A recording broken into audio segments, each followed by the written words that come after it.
S dalším příspěvkem vystoupí paní Jana Barkovcová z Národního institutu dalšího vzdělávání. Pohovoří o tom, jak tato instituce podporuje výuku odborné angličtiny na středních školách. Děkuji. Dobrý den, dámy a pánové. Dovolte mi, abych vám představila aktivity, které Národní institut pro další vzdělávání realizuje v rámci podpory výuce odborné angličtiny na středních školách. Na úvod bych vám jenom velmi krátce chtěla představit naši instituci. Já si myslím, že možná většina z vás náš institut zná, nicméně pro ty, kteří ne, tak ji stručně představím.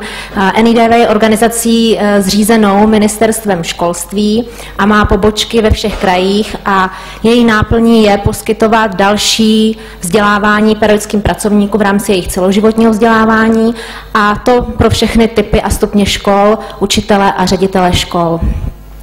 Ve všech pobočkách disponujeme kvalitními pracovníky, kvalitními metodiky dalšího vzdělávání a samozřejmě máme síť expertů, síť spolupracovníků, lektorů. A učebny ve všech krajích samozřejmě jsou samozřejmostí. My nabízíme vzdělávání převážně, nebo ne převážně, také v jazycích, tomu se ještě dostanu, ale nabízíme vzdělávání jednak pro management škol, pro vedoucí pracovníky škol a nabízíme vzdělávání na různá psychologická a didaktická témata a také tedy jazykové vzdělávání. Tady na tom grafu můžete vidět, že za poslední roky má počet našich vzdělávacích programů stoupající tendenci, že tedy ten zájem o vzdělávání učitelů u nás v NIDV neustále stoupá. Já se pozastavím u jazykového vzdělávání. Vidíte, že ne ve všech krajích České republiky je o jazykové vzdělávání učitelů rovnoměrný zájem. Vidíte, že v některých krajích je počet vzdělávacích programů a počet proškolených osob až dvojnásobně vyšší než v jiných krajích. Důvody mohou být různé, finanční možnosti škol, přítomnost konkurence dalších vzdělávacích zařízení v kraji a další. A jak vidíte, tak nejvyšší počet vzdělávacích programů realizuje Ústí nad Labem, Liberec, České Budějovice, Hradec Králové. Trošku tristní to je v Plzni a Pardubicích. Jinak v ostatních krajích to je převážně na stejné úrovni. Zůstanu u jazykového vzdělávání. Děkuju. Co všechno tedy v rámci jazykového vzdělávání NIDV nabízí?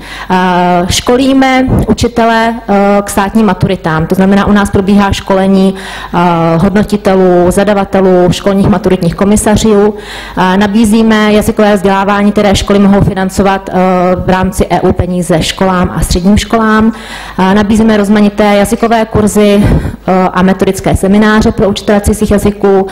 Pořádáme mezinárodní konference, letní školy metodiky cizích jazyků a plníme rezortní úkoly, které nám zadává Ministerstvo školství. Já zůstanu u jednoho z rezortních úkolů, který jsme plnili v tomto roce. A je to rezortní úkol právě na podporu výuky odborné angličtiny středním školám. NIDV dostává na základě aktuálních požadavků ministerstva tyto rezortní úkoly a ty vycházejí právě ze státních priorit dalšího vzdělávání pedagogických pracovníků. V tomto roce tedy jsme se zabývali a plnili jsme úkol v rámci podpory výuce odborného jazyka na středních školách. A které aktivity tedy v rámci tohoto úkolu probíhaly? V 9 krajích České republiky proběhly kurzy odborné angličtiny ve 3 modulech. Janičko, můžu něco říct? Ano. Já bych se chtěl rozloučit a chtěl jsem vám říct jednu pozitivní věc.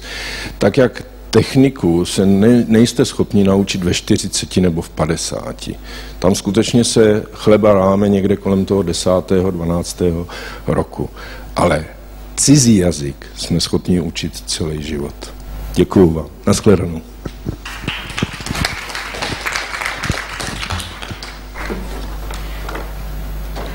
Ty kurzy odborné angličtiny probíhaly ve 3 modulech. Jednalo se o kurzy odborné angličtiny pro studiáře, chemiky, obchod a marketing. A tyto kurzy NIDV nabízelo ve spolupráci s Open Agency a probíhaly tedy systémem Open Learning. Je potřeba říci, že tyto kurzy byly pro učitele středních škol velmi přínosné, neboť se na nich setkávali nejenom učitelé cizích jazyků, učitelé jazykáři, ale účastníky byli i učitelé odborných předmětů a bylo vidět, že je velmi důležité, aby tito učitelé jazykáři a učitelé odborných předmětů spolu spolupracovali, protože učitelům jazykářům chybí odbornost, chybí znalost odborné terminologie a je pro ně velmi těžké, pro učitele jazykáře, kteří sice mají vysokou znalost jazyka, ale je pro ně nesmírně těžké naučit se odbornost. A naopak pro učitele odborných předmětů je zase těžké naučit se jazyk. Takže z jejich pohledu na tom kurzu se setkávali oba typy učitelů, vzájemně si pomáhali a vzešla z toho i nutná vzájemná spolupráce potom i na školách. Návaznou aktivitou, která navázala na tyto kurzy odborné angličtiny, byly diskuzní kulaté stoly, které proběhly v Praze, Hradci Králové a Ostravě a ukázaly se jako velmi, velmi přínosné. Co bylo cílem těchto kulatých stolů? Cílem bylo podpořit střední školy a pomoci jim vytvořit podmínky pro výuku odborné angličtiny, a to formou výměny zkušeností vyučujících odborného cizího jazyka, ředitelů škol a odborníky z průmyslové praxe.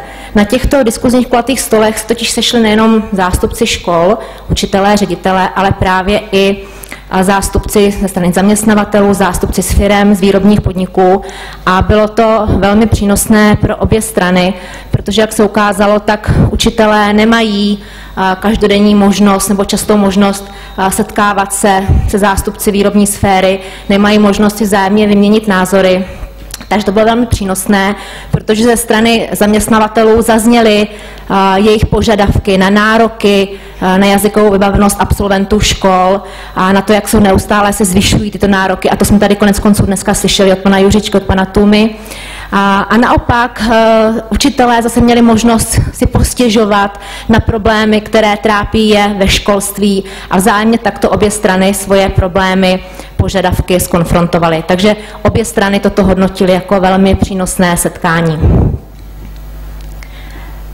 My jsme byli rádi, že na tato diskuzní setkání se dostavili zástupci různých firm.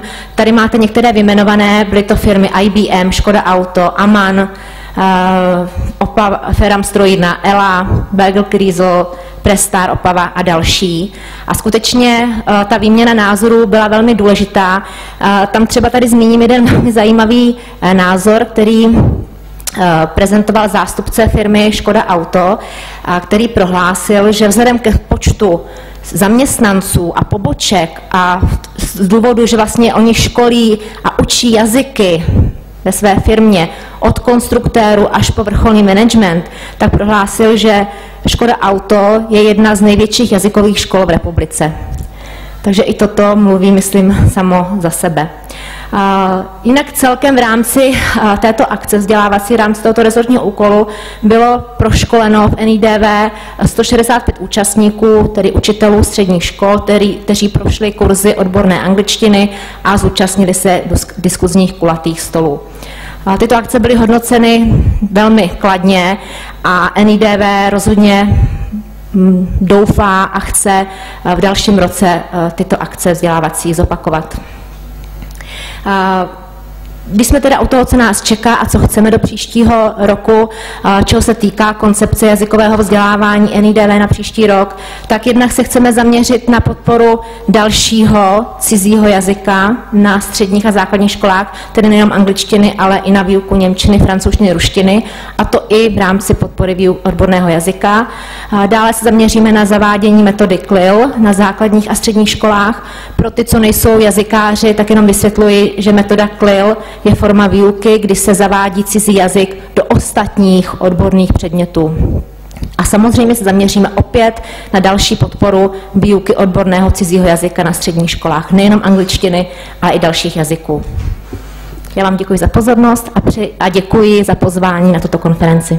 Děkuji za příspěvek.